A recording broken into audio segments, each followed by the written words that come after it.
What did Alexander the Great die of? It's a fascinating question, and one with many possible answers depending on who you believe. But in this book, author Paul Doherty argues that he was poisoned. With what? Arsenic, for 3 reasons. Reason 1, Doherty argues that the symptoms fit with source descriptions of Alexander taking a drink and then suddenly crying out in excruciating pain, followed by bouts of sweating and terrible thirst.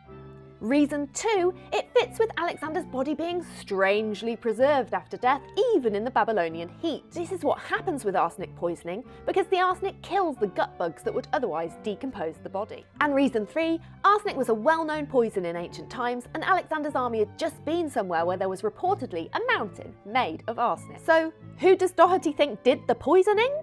Ptolemy, egged on by Antipater. He makes a convincing case for these two becoming disillusioned with Alexander and fearing for their lives, as he's killing many of his most trusted generals at this point, like Clytus the Black and Parmenion. See my free guide for more about those. And Ptolemy was Alexander's trusted friend, personal bodyguard, and most importantly, his taster, so he was in a position where he could have slipped Alexander some poison.